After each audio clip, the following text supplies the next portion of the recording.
श्री लाहिड़ी महाशय बताते हैं कि महाअवतार बाबा जी से क्रिया योग की दीक्षा लेने के पश्चात दानापुर वापस लौटने के पहले मैं मुरादाबाद के एक बंगाली परिवार के घर में कुछ दिन रहा। वहाँ 6 मित्र मुझसे मिलने आए। मैंने चर्चा का रुख आध्यात्मिक विषयों की ओर मोड़ दिया तो जिसके घर में मैं ठहरा था उस व्यक्ति ने उदास स्वर में कहा, आजकल भारत संतों से विहीन हो गया है। मैंने जोर से उसका विरोध किया। बाबू, अभी भी इस भूमि में महान संत विद्यमान हैं। आध्यात्मिक उत्साह के कारण हिमालय के अपने चमत्कारपूर्ण अनुभवों का वर्णन करने की उत्कट प्रेरणा मेरे मन में जाग गई। मित्र मंडली ने विनम्रता पूर्वक अविश्वास व्यक्त किया। उनमें से एक ने सांत्वना स्वर में कहा, लाहिड़ी, पर्वतों की विरल हवा में तुम्हारे मस्तिष्क पर दबाव पड़ा है। तुमने अभी जो बताया है वह कोई दिवा स्वप्न है। सच्चाई के जोश में मैंने बिना सोचे समझे बोल दिया, यदि मैं अपने गुरु को पुकारूं तो वे अभी इसी घर में प्रकट हो जाएंगे। सबकी आंखें कौतूहल से चमक उठी। उसमें कोई आश्चर्य नहीं था कि वे सब ऐसी किसी घटना को देखने के लिए उत्सुक थे। कुछ अनिच्छा पूर्वक हो मैंने एक शांत कमरे और 2 नए ऊनी कंबलों की व्यवस्था करने के लिए कहा। गुरुदेव हवा में से यहाँ प्रकट होंगे, मैंने कहा। दरवाजे के बाहर शांत बैठे रहो, मैं जल्दी ही आप लोगों को बुला लूंगा। ध्यान की अवस्था में डूबकर मैं विनम्रता पूर्वक गुरुदेव का आवाहन करने लगा। अंधेरे कमरे में मंद शांतिदायक प्रकाश भर गया। बाबा जी की तेजस्वी ज्योतिर्मय मूर्ति प्रकट हो गई। लाहिड़ी, क्या तुम मुझे ऐसी फालतू बातों के लिए बुलाते हो? गुरुदेव की दृष्टि कठोर थी। सत्य सच्चे साधकों के लिए है, व्यर्थ कुतूहल वालों के लिए नहीं। देखने के बाद विश्वास करना तो आसान है, उसमें फिर किसी आत्मशोध की आवश्यकता ही नहीं रहती। इंद्रियातीत सत्य की खोज केवल वही लोग कर पाते हैं जो अपनी स्वाभाविक संसारजन्य शंका कुशंकाओं से ऊपर उठते हैं, और केवल वही इसके अधिकारी भी हैं। फिर उन्होंने गंभीर होकर कहा, मुझे जाने दो। मैं अनुनय विनय करता हुआ उनके चरणों में गिर पड़ा। पूज्य गुरुदेव, अपनी गहरी भूल मेरी समझ में आ गई है। मैं इसके लिए आपसे क्षमा मांगता हूँ। इन आध्यात्मिक दृष्टि के अंधे लोगों के हृदय में विश्वास जगाने के लिए ही मैंने आपको बुलाने का साहस किया।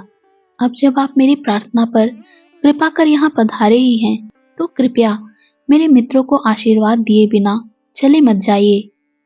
वे अविश्वासी भले ही हों, परंतु कम से कम मेरे अद्भुत कथन की जांच करने के लिए तो तैयार थे। ठीक है, मैं थोड़ी देर रुक जाता हूँ। मैं नहीं चाहता कि तुम्हारे मित्रों के सामने तुम्हारी बात मिथ्या सिद्ध हो। बाबा जी का चेहरा अब नर्म पड़ गया था, परंतु उन्होंने सौम्य स्वर में आगे कहा, इसके बाद मेरे पुत्र, मैं तभी आऊंगा जब तुम्हें मेरी आवश्यकता होगी। जब जब तुम बुलाओगे तब तब सदैव नहीं आऊंगा। जब मैंने दरवाजा खोला तब बाहर बैठी मेरी छोटी सी मंडली में तनावपूर्ण सन्नाटा छाया हुआ था। मेरे मित्र कंबल के आसन पर विराजमान ज्योतिर्मय मूर्ति की ओर ऐसे देख रहे थे मानो उन्हें अपनी आंखों पर विश्वास नहीं हो रहा हो। यह सामूहिक सम्मोहन है, एक आदमी उद्वत भाव से हंसा। हमें पता चले बिना कोई भी इस कमरे में नहीं जा सकता था। बाबा जी मुस्कुराते हुए आगे बढ़े और उनमें से प्रत्येक को आकर अपने उष्ण ठोस शरीर का स्पर्श करके देखने के लिए उन्होंने इशारा किया। सारे संदेह मिट गए। मेरे मित्रों ने पश्चाताप विदग्ध श्रद्धा और आदर के साथ उनके चरणों में साष्टांग प्रणाम किया। हलवा बनाया जाए, बाबा जी ने कहा। मैं समझ गया कि उन लोगों को अपने स्थूल शरीर की वास्तविकता का और अधिक विश्वास दिलाने के लिए ही बाबा जी ने वह आदेश दिया था। जब तक हलवा तैयार हो रहा था, महागुरु विनम्रता के साथ बातें कर रहे थे। उन संशयात्माओं का दृढ़ भक्तों में रूपांतरण देखते ही बनता था। हलवा खाने के बाद बाबा जी ने हम सबको एक एक कर आशीर्वाद दिया। अचानक प्रकाश कौंधा। हम सबने बाबा जी के शरीर के विद्युत तत्वों को पल भर में रसायन विकसित होकर फैलते जाते वाष्पमय प्रकाश में परिवर्तित होते देखा।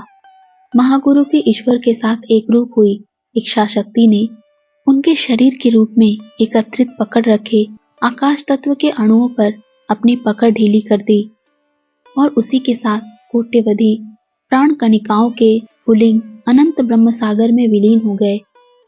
स्वयं अपनी आंखों से आज मैंने मृत्यु पर विजय पाने वाले को देख लिया।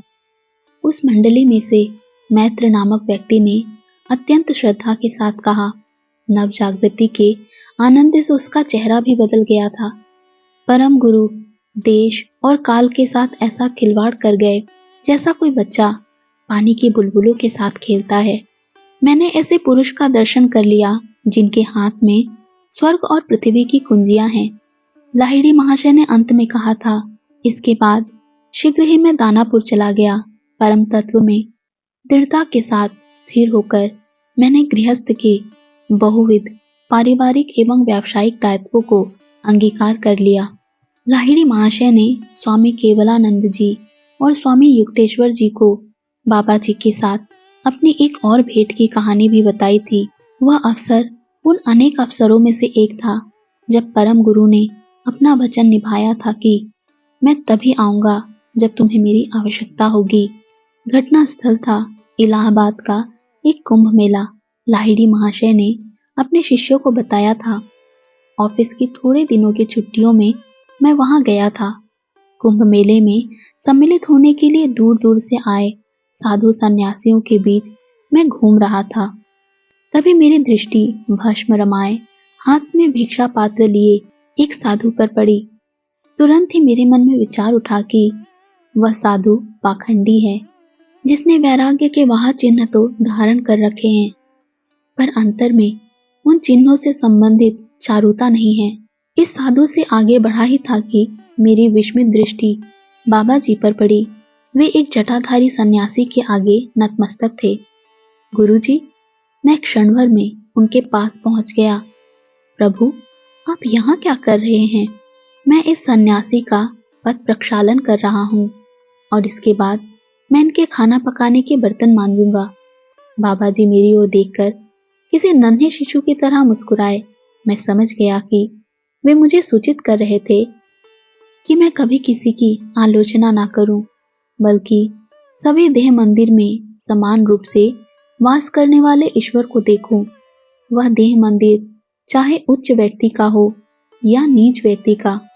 और फिर परम गुरु ने कहा, ज्ञानी अज्ञानी साधुओं की सेवा करके मैं उस सबसे बड़े सद्गुण को सीख रहा हूँ जो ईश्वर को अन्य सभी सद्गुणों से अधिक प्रिय है, विनम्रता।